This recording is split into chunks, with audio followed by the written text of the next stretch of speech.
مولانا رومی لکھتے ہیں کہ ایک بادشاہ گزرا ہے، مظہر اس کا نام تھا، اور اس کو انٹیکس چیزوں کا بڑا شوق تھا، یعنی قیمتی پتھر، قیمتی ہیرے، کوئی بھی ایسی انٹیکس چیز اس کو ملتی تو اس کو وہ خرید کر اپنے پاس رکھ لیتا تھا۔ آج کے دور میں بعض اوقات لوگوں کو انٹیکس چیزیں رکھنے کی، ان کو اپنے پاس استعمال کرنے کا شوق ہوتا ہے۔ پرانی گاڑیاں ہو گئی، پرانی گھڑیاں ہو گئیں، اور بھی کچھ ایسی جو چیزیں ہوتی ہیں بعض لوگوں کو شوق ہوتا ہے۔ تو ایک عام شخص کو ایک ندی سے بڑا قیمتی ہیرا ملا۔ اب وہ جب ہیرا، پہلے تو اسے پہچان نہیں ہوئی، جب اسے پتہ چلا کہ یہ بیش قیمتی ہیرا ہے، اور وہ اس کو بیچنے کے لیے ایک جو ہیروں کا ڈیلر ہے اس کے پاس چلا گیا۔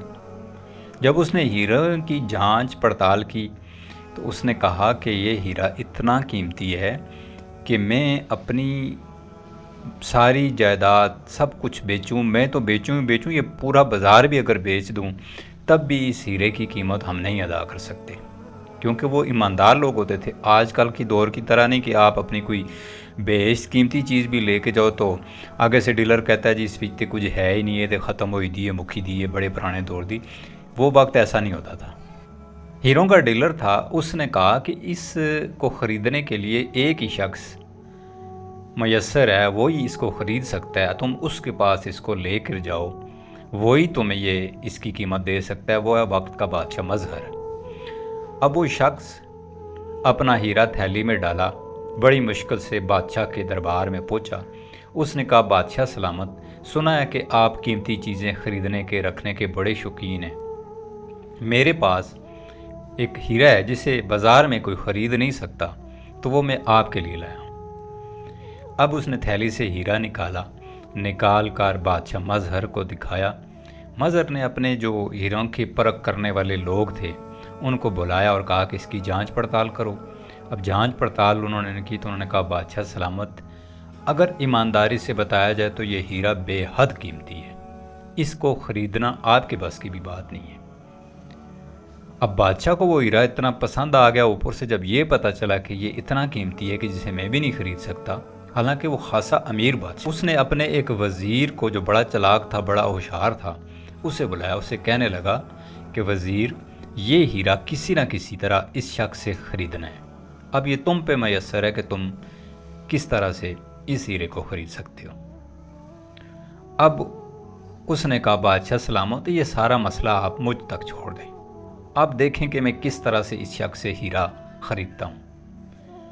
اب وہ اس شخص کے پاس گیا، محل کے باہر برآمدے میں جب وہ پہنچا تو وہ پیچھے دوڑتا ہوا گیا۔ اس نے کہا دیکھو بھائی میری بات سنو، یہ ہیرا اتنا قیمتی ہے کہ اسے کوئی خرید نہیں سکتا، تم یہاں سے لے کے باہر نکلو گے، کوئی چور ڈاکو کو اگر پتہ چل گیا تو وہ تم سے چھین کے لے جائے گا، ممکن ہے تمہاری جان بھی لے لے، تو بہتر ہے یہ ہیرا تم مجھے دے دو۔ اس نے کہا میں آپ کو تو دے دوں لیکن مجھے بدلے میں کیا ملے گا؟ تو اس وزیر نے کہا کہ تم صبح فجر کے وقت آ جانا، تمہارے لیے محل کے سارے دروازے کھول دیے جائیں گے، اور مغرب کی اذانوں تک جو کچھ اس محل سے لے جا سکتے ہو تم لے جانا، تمہیں کوئی نہیں روکے گا۔ اب وہ بڑا خوش ہوا، اس نے کہا جی ایک دن پورا مجھے ملے گا، میں تو اس محل کو خالی کر دوں گا۔ اب وہ ہیرا اس کو دے کر چلا گیا۔ اب رات وہ جا کے چرپائی پہ لیٹا، اب بندے کو یہ خبر ہو کہ جو چیز میں نے بیچی ہے اس کے بدلے میں مجھے اتنا مال و دولت ملے گا، اس کو نیند کہاں آتی ہے؟ وہ کبھی ادھر کروٹ کبھی ادھر کروٹ، ایسے بدلتے بدلتے اس کی صبح کی اذانیں ہو گئی۔ اب وہ اٹھ کے محل کی طرف دوڑ لگا دی۔ جب دیکھا تو واقعی محل کے سارے دروازے کھلے تھے۔ اب جو جیسے ہی وہ محل کے دروازے سے داخل ہوا کسی نے اس کو روکا نہیں۔ جب اس نے دیکھا تو سب سے پہلا جو اس نے منظر دیکھا کہ بڑے خوبصورت لباس، بڑے اچھے اعلیٰ ملبوسات کے لباس لٹکے ہوئے ہیں۔ اس وزیر سے پوچھا کہ یہ لباس کس لیے ہیں؟ اس نے کہا یہ تمہارے لیے ہیں، تم ان کو پسند کرو، جو اچھا لگتا ہے اس کو پہنو۔ اب اس نے ایک لباس پہنا، اس نے جب پہنا تو دیکھا تو وزیر نے کہا کہ آپ پہ یہ لباس تھوڑا سا صحیح نہیں لگ رہا، میں کہتا ہوں وہ والا لباس اگر اتارو، وہ اتار کے یہ اتار دو اور وہ پہن لو۔ اب اس نے یہ اتارا، وہ پہنا، اس نے کہا جی میرے خیال میں اس سے بہتر یہ والا ہے۔ اب مطلب کرتے کرتے کوئی 2-2.5 گھنٹے تو صرف وہ لباس بدلنے، یہ اتارا وہ پہنا، یہ اتارا وہ پہنا، یہی کرتے گزر گئے۔ بالآخر ایک اس نے پسند کر کے لباس پہن لیا، اب پہن کے چلنے لگا۔ دوسرا جو منظر اس کے سامنے آیا، اس نے دیکھا کہ بہت سے کھانے بڑے سے ٹیبل کے اوپر لگے ہوئے ہیں، ہر چیز پکی ہوئی۔ اب ایک عام غریب آدمی نے جو زندگی میں کبھی کھانے دیکھے نہ ہوں، وہ اس کے سامنے ہوں تو اس کی تو بھوک فوراً شدت پکڑتی ہے۔ اس نے کہا جی پورا دن پڑا ہے، پہلے کچھ تھوڑا بہت کھا تو لوں، لے جانے کا جو معاملہ ہے وہ تو بہت ٹائم ہے میرے پاس۔ اب اس نے اس سے تھوڑا سا کھایا، اس ڈش سے کھایا، کھاتے کھاتے اس نے 1-1.5 تو کھایا۔ جب دیکھا کہ میرا پیٹ بالکل فل ہو گیا، اب میں کچھ بھی نہیں کھا سکتا، اب وہاں سے اٹھا آگے چلا۔ اب تیسرا منظر جو اس کے سامنے آیا وہ یہ تھا کہ تیسرے جو محل کے کمرے میں وہ داخل ہوا تو دیکھا کہ خوبصورت عالی شان بیڈ لگا ہوا ہے، نرم و گداز قسم کا، اور کنیزیں آس پاس پکھیاں لے کر، پنکھے لے کر کھڑی ہیں، جو نہیں ہوتی بادشاہ کے آس پاس کھڑی جو ان کو ہوا دے رہی ہوتی ہیں۔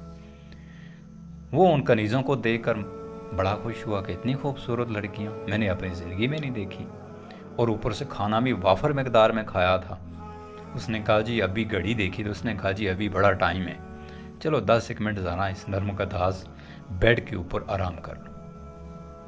اور وہ جیسے ہی بیڈ کے اوپر لیٹا، جب وہ ٹھنڈی ٹھنڈی ہوائیں انہوں نے دی، ایک کنیز آ گئی ٹانگیں دبانا شروع کر دی، دوئی کنیز آ گئی اس نے بازو دبانا شروع کر دی، تیسری آ گئی اس نے بالوں میں انگلیاں پھیرنا شروع کر دی، اوپر سے کھانا بھی اس نے ڈٹ کے کھایا ہوا تھا۔ اس کو آگے نیند، وہ اتنا گہری نیند سویا کہ کسی نے آ کر کندھے پہ جب دستک دی تو دیکھا اس نے کہ وہی وزیر ہے۔ اس نے کہا اٹھو اٹھو جلدی کرو، تمہارا ٹائم ختم ہو گیا۔ اس نے جی میں نے تو ابھی کچھ لے کے ہی نہیں گیا۔ انہوں نے کہا لے کے گئے ہو یا نہیں، تمہیں ٹائم دیا تھا کہ فجر سے لے کر مغرب کی اذانوں تک تمہارے لیے ٹائم ہے، تم یہاں سوتے رہو، ہمارا اس میں کیا مسئلہ ہے، نکلو پھٹو پھٹ نکلو، ورنہ بادشاہ سلامت تمہاری گردن اڑا دے گا۔ کمٹمنٹ جو ہوئی تھی اس کے مطابق ہم پورے اتنے، تم آرام کرتے رہے۔ اس نے بڑی کوشش کی کہ تھوڑا سا یہ لے کے جانے دو، انہوں نے کہا نہیں، جو وعدہ تھا اس کے مطابق تمہیں ٹائم دیا، فوراً نکلو۔ باہر نکال دیا۔ اب جب باہر نکال دیا تو بنا کچھ لیے، بنا کچھ محافظہ لیے، ہیرے کے عوض، بغیر کسی کیا کہتے ہیں اجرت کے اپنے گھر آ کے مایوس ہو کے لیٹ گیا۔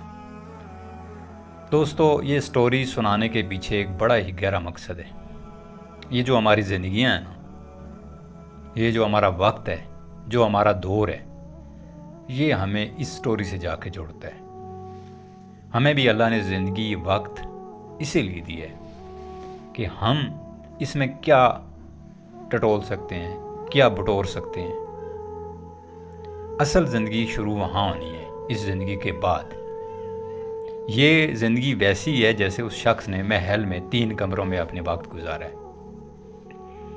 اصل زندگی اس کی باہر تھی، جو اس نے کچھ نہیں کمایا تو اسی طرح گزاری۔